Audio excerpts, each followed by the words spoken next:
ओम शांति। आइए सुनते हैं 3 जून 2025 की प्यारे प्यारे मीठे मीठे शिव बाबा की मीठी मीठी ज्ञान मुरली और ईश्वरीय महावाक्य। आज परमपिता परमात्मा स्वयं भगवान शिव बाबा ने क्या कहा? शिव बाबा ने कहा, मेरे बच्चों, मीठे बच्चों, मीठे बच्चे, अब तुम कौन से संबंध में जा रहे हो? अब तुम बच्चे नए संबंध में जा रहे हो। क्यों जा रहे हो?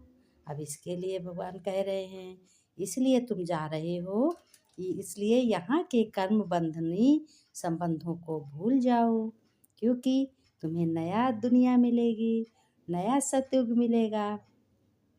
क्योंकि वहाँ की याद करनी है ना, जब एक कपड़ा फट जाता है तो फिर नए कपड़े की तलाश होती है। अब जब नए कपड़े की तलाश होती है तब मन वही होता है, कैसा होगा कपड़ा, कब लेंगे, कहाँ से लाएंगे, है ना। इसलिए या किसी जगह जाना होता, मान लिया अगर कोई घर तुम्हारा बन रहा, मकान बन रहा है और पुराने घर सोच रहे हो कि नया घर बना रहे हैं, तो ये खुशी होती है कि अब मुझे नए मकान में जाना है। वो मकान में जाएंगे, नई नई वस्तुएं लाएंगे, नई नई बहुत सी चीज़ें लाकर रखेंगे, सजाएंगे, है ना, खुशी होती है। इसलिए तो पुराने मकान से संबंध थोड़ा थोड़ा कम होने लगता। फिर बाबा कहते हैं इसीलिए इसको तो भूल जाते हो ना, तो इसलिए नए मकान की याद रहती है। तो भगवान कह रहे हैं, स्वयं परम पिता शिव बाबा क्या कह रहे हैं? कह रहे हैं कि अब तुम पुराने संबंधों को भूलो। भूलने का मतलब है कि कर्म करो, सब कुछ करो, लेकिन याद रखो कि कर्मातीत बनने का पुरुषार्थ करना है। ऐसे इतने अच्छे कर्म करने हैं जो कि कर्मों का फल इतना अच्छा मिले, अगला जन्म तुम्हारा इतना अच्छा हो, इतना सुंदर हो कि तुम्हें बच्चों किसी चीज़ की कमी ना रहे। ये कौन कह रहा है? भगवान कह रहे हैं। भगवान कह रहे हैं, बच्चों तुम्हें ऐसा राय देने वाला मनुष्य कोई नहीं मिलेगा। तुम्हें राय ये मैं ही दे सकता हूँ। जब स्वयं भगवान, देखो ब्रह्मा दादा कह रहे हैं, स्वयं भगवान परमपिता ये राय देते हैं अपने बच्चों को कि अगले जन्म की तैयारी कर लो, अच्छे श्रेष्ठ कर्म कर लो, कर्मातीत अवस्था अच्छी बन जाए। जब तुम्हारा मन लगा रहेगा तो तुम्हारी जब लास्ट की स्टेज होगी अवस्था तो बहुत अच्छी होगी। तो भगवान कहते हैं इसलिए तुम्हें नए घर की नए जन्म की तो तैयारी होनी चाहिए, और उस नए घर के लिए तुम्हें बहुत ही श्रेष्ठ कर्म करने हैं। प्रश्न में भगवान ने कहा, बाप किन बच्चों की वाह वाह करते हैं? अब कौन से बच्चों की वाह वाह करते हैं? ये भगवान कह रहे, लेकिन ये भी है सबसे अधिक प्यार किन्हों को देते हैं? कौन भगवान कौन बच्चों की, कौन भक्तों की वाह वाह करते हैं, उन पे बहुत खुश हो जाते हैं, और सबसे अधिक प्यार किन बच्चों को देते हैं? वो भी भगवान देखो स्वयं बता रहे हैं उत्तर में। कह रहे हैं, बच्चों देखो तुम्हें कौन सबसे ज़्यादा प्यार करता? बाबा कहता है, भगवान कहते हैं कि बाबा बहुत ही सर्वशक्तिमान है ना, अथाह है, बेहद का है। और बच्चे कह रहे हैं बाबा गरीब बच्चों की वाह वाह करते हैं। बाबा किन बच्चों की वाह वाह करते हैं? गरीब बच्चों की। क्यों करते हैं? इसलिए करते हैं कि गरीब बच्चे को ये मेहनत जो करते हैं उनकी वो मेहनत बहुत ही सफल होती है। क्योंकि गरीब तो मेहनती इतना होता है कि हर कर्म में मेहनत करके अपनी रोटी कमाता है, रोटी खाता है, मेहनत करके अपने घर बनवाता है, कपड़े पहनता है, उसको कोई लालच नहीं होता है कि किसी का कहाँ इतना रखा है, नहीं जाएंगे काम करने, नहीं मजदूरी करेंगे। तो भगवान कहते हैं कि मैं गरीब बच्चों की वाह वाह बहुत करता हूँ, क्योंकि गरीब बच्चे मेहनती होते हैं, और अमीर बच्चे वो पैसे से काम करते हैं, पैसा फेंकते हैं, तमाशा देखते हैं। लेकिन गरीब बच्चे जो होते हैं वो बहुत मेहनत करते हैं, हर कर्म श्रेष्ठ करते हैं और मेहनत भी बहुत करते हैं। इसलिए गरीब बच्चों की वाह वाह भगवान करते हैं। आराम से रोटी 2 रोटी खाते हैं बहुत अच्छा। हाँ, लालच उनको किसी बात का नहीं होता। गरीब बच्चे बाप को प्यार से याद भी करते हैं। भगवान देखो क्या कह रहे हैं कि जो गरीब बच्चे होते हैं वो भगवान को भी याद करते हैं। बाबा अनपढ़े बच्चों को देखकर खुश होते हैं। जो बच्चे पढ़ नहीं पाते हैं, लिख नहीं पाते हैं, उन बच्चों को देखकर भगवान बहुत खुश होते हैं, क्योंकि उन्हें पढ़ा हुआ भूलने की मेहनत नहीं करनी पड़ती है। वो नया का नया पढ़ते हैं, उनको याद भी रहता है। बाबा ने कहा ओम शांति बच्चों। अब बाप परम पिता परमात्मा बाप को बच्चों परमपिता परमात्मा को बच्चों के प्रति रोज रोज बोलने की दरकार नहीं रहती कि अपने आत्मानी की व्यवस्था अथवा देही अभिमानी भाव अच्छा रहे। तो वही ना, भगवान स्वयं परमपिता कहते हैं अपने को आत्मा समझो और मुझ परमपिता परमात्मा को याद करो। 84 जन्मों का पाठ भरा हुआ है तुम्हारी आत्मा में, जो तुम्हें स्वर्ग में ले जाने के लिए इस वक्त पढ़ा रहे हैं। भगवान कहते हैं सिर्फ 2 बातें, अल्फ और बे बादशाही। अल्फ भगवान को कहा जाता है। अंगुली से भी ऐसे इशारा करते हैं ना, आत्मा इशारा करती है ना।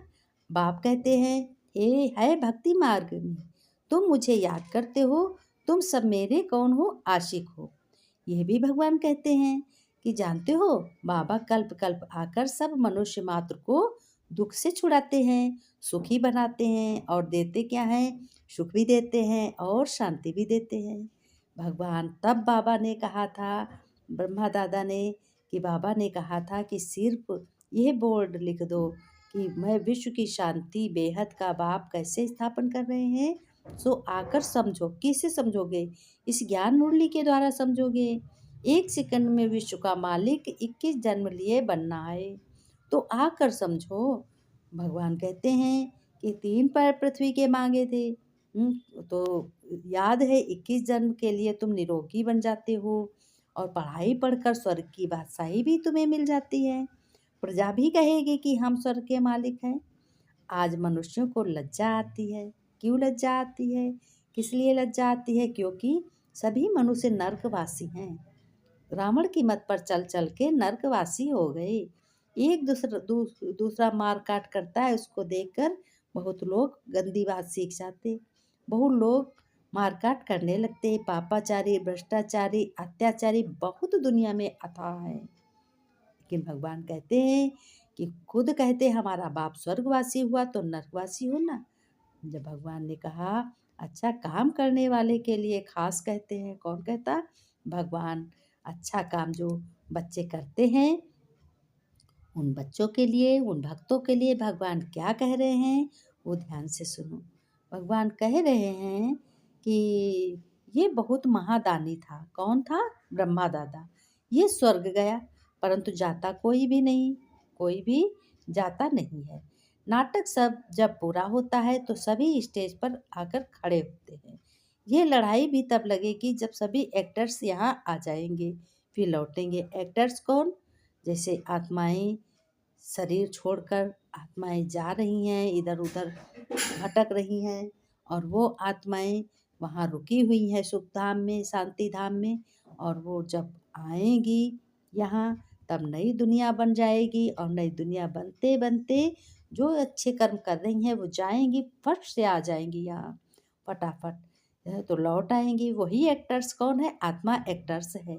जब शरीर लेती है तभी तो पार्ट बजाती है। जब पार्ट बजाती तो तरह तरह के पार्ट बजाती। जैसे पार्ट में माँ क्या करती? बच्चों के साथ पालना करती है। वही माँ किसी की पत्नी होती है, वही बहन किसी की पत्नी होती है, वही बहन किसी की बहन होती है, वही बहन किसी की लड़की होती है, वही लड़का किसी का लड़का होता, किसी का पति होता और किसी का पति होता है। तो ये अलग अलग पार्ट हो गए सभी के। इसलिए भगवान कहते हैं कि आत्मा निकल कर फिर शरीर में आती है, फिर पार्ट बजाती है। भगवान ने कहा कि मूल बात अभी 84 जन्म पूरे हुए हैं, अब इस जुत्ती को भूलना है। 84 जन्म कैसे पूरे होते हैं? जब तुम तीनों कालों को जान लेते हो और सुदर्शन चक्रधारी बनने लगते हो। तुम्हारी ज्ञान माला में मड़के जो होते मोती पिरोने वाले बनने लगते हो ना, और तुम्हें नॉलेज हो जाती है परम पिता की, परमात्मा कौन है, हमारा पिता कौन है, भगवान कौन है, देवता कौन है, असुर कौन है, हर चीज़ की पहचान हो जाती है। और सतयुग की पहचान हो जाती है, त्रेता युग की, द्वापर युग की, कलयुग की भी पहचान हो जाती है। फिर लास्ट में कौन सा युग बचा? संगम युग। जब भगवान मिलता है तो तुम्हारे 84 जन्म पूरे हो जाते हैं। और वो लास्ट जन्म तुम्हारा कैसा होता? संगम का। भगवान मिल गया तो तुम्हारा वो कैसा जन्म? संगम का। इसलिए तुमको ये शरीर भूलते हुए सब कर्म करना है, आत्मा को याद करना है, और इस शरीर को भूल करके आत्मा को याद कर कि आत्मा इस शरीर द्वारा करा रही है। जैसे सर्प पुरानी खाल छोड़ नहीं लेते हैं, तुम नई खाल सतयुग में ले लोगे। श्री कृष्ण कितना खूबसूरत था, वो भी तो प्रिंस है, राजा है ना। तो यही कहीं आत्मा पढ़ रही है, वही कृष्ण बनेगी ना। तो वो कृष्ण बनेगी जो जितना पुरुषार्थ करेगा, जितनी सेवा करेगा, जितनी याद में रहेगा, श्रेष्ठ कर्म करेगा, उतना ही वो खूबसूरत बच्चा बनेगा, प्रिंस बनेगा। कितनी उसमें कशिश है। भगवान श्री देखो कहते हैं श्री कृष्ण में कितनी कशिश है। श्री कृष्ण देखते हुए ही सभी लोग क्या करने लगते? खुशी के गीत गाने लगते हैं, है ना। बहुत मोह जाते हैं, तरह तरह के गहने लाते हैं। श्री कृष्ण के सिवाय किसी के गहने इतने नहीं हैं। फर्स्ट क्लास शरीर भी है उनका, ऐसे हम लेंगे शरीर, है ना। तो कैसे कोई कोई देखो बच्चे आजकल भी ऐसे होते श्री कृष्ण की तरह, घुंघराले बाल होते हैं, इस तरीके से होते। तो भगवान कहते हैं कि फर्स्ट क्लास ऐसे भी तुम सब लोग भी शरीर लोगे, ना हम तो नारायण बनेंगे। बच्चे भी कोई कोई कहते हैं हम तो नारायण बनेंगे। ये तो सड़ी हुई छोची खल है, ये तो खाल जो है सड़ी हुई है, ये हम छोड़कर जाएंगे। कौन कह रहा? भगवान से कह रहे हैं, बच्चे कह रहे हैं, भक्त कह रहे हैं, बाबा ये सड़ी हुई खाल छोड़कर जाएंगे नई दुनिया में। ये याद करते खुशी को नहीं होती है। भगवान कहते याद करो। जब कहते हो हम नर से नारायण बनते हैं, इस सत्य नारायण की कथा को अच्छी रीत समझो। जो कहते हो वह कैसे क्या कहते हैं, वह करके दिखाओ। जो कहते हो वह करके दिखाओ। बाप की याद में रहो। जितनी जितनी याद धारण करेंगे उतना तुम्हारे पास नॉलेज भी होगी, धनवान बहुत बनोगे। और आत्मा बोलती है, आत्मा ही ज्ञान देती है, और तुम आत्मा हो, आत्मा में ही नॉलेज सारी जाती है। भगवान ने कहा अच्छा मीठे मीठे सिक्के लदे बच्चों प्रति माता पिता बाप दादा का याद प्यार और गुड मॉर्निंग। रूहानी बाप की रूहानी बच्चों को नमस्ते। हम रूहानी बच्चों की रूहानी बाप दादा को याद प्यार और नमस्ते। गुड मॉर्निंग बाबा, शुक्रिया बाबा, शुक्रिया, धन्यवाद भगवान, धन्यवाद। बाबा ने कहा धारणा में तुम बच्चों को क्या धारण करना है, मुरली ध्यान से सुनो तो एक एक पॉइंट तुम्हें धारण होने लगेंगे। कहते हैं बाबा कि देखो शरीर भी कैसा है। जब ये शरीर तुम ऐसे अच्छी तरीके से करते हो, का बाबा ने कहा अविनाशी ज्ञान रत्नों की कदर करनी है। ये बहुत बड़ी कमाई है मुरली सुनना, इसमें उबासी या झुटका नहीं आना चाहिए। भगवान कहते बच्चों नाम रूप की ग्रहचारी से बचने के लिए याद में रहने का तुम्हें पुरुषार्थ करना है। याद करोगे, पुरुषार्थ में रहोगे, सेवा करोगे, भगवान की याद में ही सब पाप कटेंगे। भगवान कहते हैं देखो बच्चे सब एक जैसे नहीं होते हैं। वरदान में बाबा ने कहा भगवान की छत्र छाया के नीचे वो बाप है, परम पिता परमात्मा तुम्हारा है शिव बाबा ना, उसकी छत्र छाया के नीचे परिस्थितियों में भी कमल पुष्प के समान रहो तुम ना, न्यारे प्यारे। कोई भी परिस्थिति आ जाए तुमको न्यारा प्यारा बनना है, क्योंकि तुम्हें हर चीज़ भगवान ने इस मुरली के द्वारा बता दी। सेकंड में साथ का अनुभव होता है, भगवान हमारे साथ है, समान न्यारा प्यारा बना देती है, मेहनत बिल्कुल नहीं लगती। बाप को भगवान को सामने लाने से स्वस्थित में स्थित हो जाते हो। वो स्थिति बहुत अच्छी होती है।